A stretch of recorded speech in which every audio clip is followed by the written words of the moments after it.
Good morning and welcome to today's economics class. This morning we shall be considering the topic inflation. And under this topic we will consider what inflation is, types of inflation, causes of inflation, and we'll look at how to control inflation. To start with, what is inflation? Inflation simply refers to a persistent rise in the general price level of goods and services. A persistent rise. That is, the price of goods and services continue to increase from time to time without increase in the supply of goods and services at the same time. As the price of goods and services are increasing, there is fewer goods and services in circulation. So what happens is that the price of goods and services that are in circulation begins to rise because there are just few goods in circulation, meaning that too much money in circulation chasing after few goods. Now, after that, the next thing is, what are the various types of inflation? There are basically 4 types of inflation. The very first one is demand pull inflation. Demand pull inflation. This arises as a result of the fact that there are too much demand for goods and services than the available goods and services. People are demanding for more of a particular commodity, for more of goods, for more of services.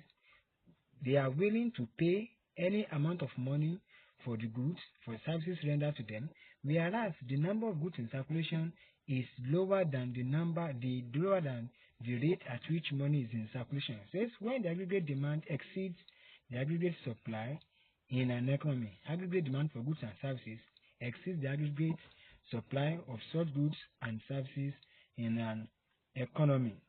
And this usually occurs as a result of what? Increase in population. When the population of a particular country, of a particular economy increases, increase in the income of workers, then they want to demand for more of particular goods and services. The second type of inflation is cost push inflation. This arises as a result of increase in the cost of factors of production. Increase in the cost of factors of production. What are the various factors of production we have? We have land, labor, capital, and entrepreneur. Especially labor. When the workers are demanding for more wages, they are demanding for more salaries. So it will increase the cost of production. And when the cost of production increases, what happens? The price of goods will also rise. That is cost push inflation. The next one is hyperinflation. Hyperinflation. When we talk about hyperinflation, that is when the price of goods and services is increasing at a very great rate, at a geometric rate, and it is a persistent one. When there's a persistent and uncontrollable inflation, which in turn leads to what? Rapid declining in the value of money. What do you mean by rapid decline in the value of money? It means the amount of goods and services that a particular amount of money can buy will be reduced. For instance, if you can buy 2 bags of a particular commodity with 10,000 naira before, when there is inflation and the price increases to 8,000 naira or 8,005, you can only buy 1 bag and probably half of such a commodity, which means the value of that money has reduced. It's also called what? Galloping or runaway inflation. The next one is persistent or creeping inflation. Persistent or creeping inflation. It says where there is a slow but steady rise in inflation, the rate at which the price of goods and services increase is very slow and it is steady. It is not as fast like that of hyperinflation. It's also called chronic inflation. It lasts longer in an economy. What are the various causes of inflation? What are those things that bring about inflation? There are a lot of causes. We just mentioned few here. The very first one is increase in demand. Like I said, where there is increase in demand for goods and services in an economy, and there is no the same supply of such goods and services in an economy, what will happen? The price of such goods, the price of such services will increase. So it will be the survival of the fittest. It will only be those who can afford to pay for it. Because when the suppliers, the sellers, when they see that people are demanding for more of a particular good, more of a particular commodity, they want to increase the price because they have that profit. So when there is increase in demand, the prices of goods will rise. And it is only those who are able to afford it that will be able to pay for such goods and services. The second one is prolonged strike. Prolonged strike. When labor that are supposed to work in industries, that are supposed to work in factories to produce more of goods and services, when they embark on strike, a prolonged one, they don't go to work, then the only few goods and services that are available in an economy will be what people will demand for. And the price of such will increase. Excessive bank lending. When anybody can just get to the bank and apply for loan and they grant the person loan. You have access to loan at any time at very low interest rate. Anybody can just borrow money from the bank. Then there will be too much money in circulation. And there will only be few goods to spend that money upon. The next one is high cost of production. Like I told you that the other time, cost push inflation. This is the reason for cost push inflation, high cost of production. Why would there be high cost of production? Because the cost of factor of production has increased. The prices at which producers pay for factors of production has increased. And in turn, because they must make profit, they also will increase the price of the products they are producing. They increase the price of the commodity, they increase the price of services they are rendering. So, high cost of production. Another one is hoarding. Hoarding. What do I mean by hoarding? Creating artificial scarcity. Buyers, sometimes they decide to hoard goods. They decide to store some goods in their store and refuse to sell to the general public, waiting or hoping that with time, prices of those goods will increase. And when that happens, it will only be the survivor of the fittest, those who are able to afford to pay for it, that will pay for it. Artificial scarcity can also lead to inflation. Now, what are the various effects of inflation? If there are causes, what do you think will be the effects of inflation? There are positive effects and there are negative effects of inflation. But we are going to look at these 5. The first one is reduction in purchasing power. That is the very first negative effect of inflation. Reduction in purchasing power. What do I mean by purchasing power? That means the amount of goods or services that the amount of goods or services that a particular amount of money can go for. I told you the other time. For instance, now, if you want to buy, before now, let's say you can buy 5 loaves of bread with 1,000 naira. 5 loaves of bread with 1,000 naira. But now that there is inflation, the price of goods, the prices of goods have increased and so on things. If you can buy a particular 5 loaves of bread for 1,000 naira before, now the price has increased. The one that you buy at the rate of 200 naira before has increased to 300 naira or 400 naira. You can see that you will not be able to buy 5 loaves of bread, that same 5 loaves of bread, with 1,000 naira again. It means the purchasing power of the money has reduced. Another example is the situation whereby before now, you could buy a bag of cement for 1,500 naira. So if you have 15,000 naira and you want to buy you buy a bag of cement for 1,500. You know the number of bags of cement you buy with 15,000 naira. But in the situation whereby a bag of cement has increased to times 2, that is 3,000 naira per bag, will you be able to buy the number of bags you buy for 1,500 with 15,000 naira again? No. The number will reduce because there is increase in the price of such commodity. So it has brought about the reduction in the purchasing power of money. The second one is that it encourages spending, and at the same time it encourages investing. What do I mean by how does it encourage spending? Because there is little supply of goods and services, and people know that even when they save their money in the bank, it does not have It does not add much value to it because the purchasing power has reduced. So people prefer to spend their money immediately. They don't want to save. They don't want to keep their money in the bank. But how does it encourage investing? Investors want to invest because when there is inflation, the rate that is added up to the money invested also increases. So most of the people want to invest their money because they want to amass to them a high level of profit within a very short period of time.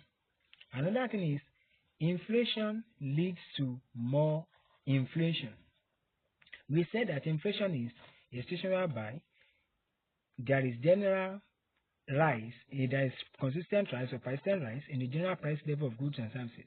So when that happens, what do you think will happen again?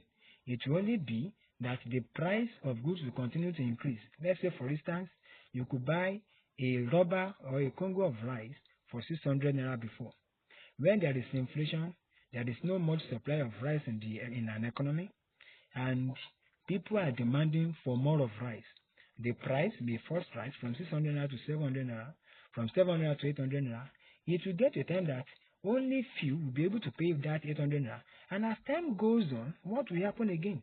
The price will still increase because it has become the survival of the fittest to 900 naira to 1000 naira. So inflation brings about more inflation. Another thing is that lenders face losses. Those people that lend money, they face losses. How do they face losses? When there is no inflation, somebody give out 10,000 naira to you. That okay, you pay me back this money in a month or 2 months time, 10,000 naira. And now there is inflation. There is too much money in circulation. What 10,000 naira can buy now, when there is inflation in 2 months time, 10,000 naira cannot buy it. So those are people that have lent money to someone. They are the one that are at the loose end. They are the one losing. They are not gaining. They are not gaining because the purchasing power of their money has reduced. While on the other hand, it brings about reduction in burden of debt. Reduction in burden of debt. And how do I mean? Those people, the debtors, they are the ones that now gain. Because there is too much money in circulation, they can get money at any time and settle their debts. They can settle their debts regardless of whether their lender gains or loses. Now, what are the various control of inflation? How do we control inflation? The very first one is monetary measures. Monetary measures. What do I mean by monetary measures? In a situation whereby government can use what we call open market operation, OMO. They can also reduce the circulation, the amount of money in circulation by what? They can reduce the amount of money in circulation by increasing the rate that people pay for borrowing money from bank. You go to bank, you want to borrow money, and they increase the interest rate. People want to desist from borrowing money from the bank, and by so doing, there won't be too much money in circulation. Another one is use of fiscal measures. Use of fiscal measures, like government asking people to pay high level of tax on the properties they have. High level of tax on properties they have. You see that people don't want to possess more of a particular assets because they know that government will charge them and they pay tax directly on those things. Another one is effective price control system. Effective price control system, especially on certain factors of production. The government will say, okay, they may make a policy that, okay, for instance, like electricity, they will say the power holding company must not charge above this amount for a unit. So there is a particular price. There is a particular highest price that can be charged on any factor of production. So when that is in place, it will not make the cost of production to increase. And when the cost of production does not increase, what happens? Sellers, the suppliers, the manufacturers, the producers, they want to sell the goods at the normal price. Another one is reduction in government expenditure. When government does not have too much money to spend money on, when they have their budget in a year, they are not spending much. They say that they are going to spend this billion, spend a trillion on education, on health, or basic amenities. When they don't spend too much money. There won't be too much money in circulation. Another one is increased production. Don't forget that the primary cause of inflation is there is persistent or there is generalized rise in the price level of goods and services as a result of the few goods and services in the economy. So one of the best ways to combat inflation is to produce more of goods and services so that the too much money in circulation will be able to make up and buy the number of goods and services the people are demanding for in an economy. Then the last one here is use of income policies. Use of income policies, especially for those people that receive high pay in their place of work. Government may decide to freeze some workers' accounts, freeze their salary. So for so months, they are not going to be paid salaries because of high level of income they get. At the same time, government may decide, okay, we will not promote some people because they know that once they promote them, their income will rise, and when their income increases, it brings about too much money for them in circulation. So those are the various ways we can use to control inflation. Now, take note of this assignment. This is the assignment, and this question I want you to answer it in a very simple and direct way that you answer it if you are asked in any exam. And the question is, in what way has the government of your country faced inflation? Or how has the government of your country controlled inflation? How has the government of your country controlled inflation? How has the government of your country controlled inflation? To be submitted to our normal WhatsApp number 08107558548, 08107558548. Till the next class when we shall be meeting, I'm still your regular host, David-Emmanuel. Goodbye.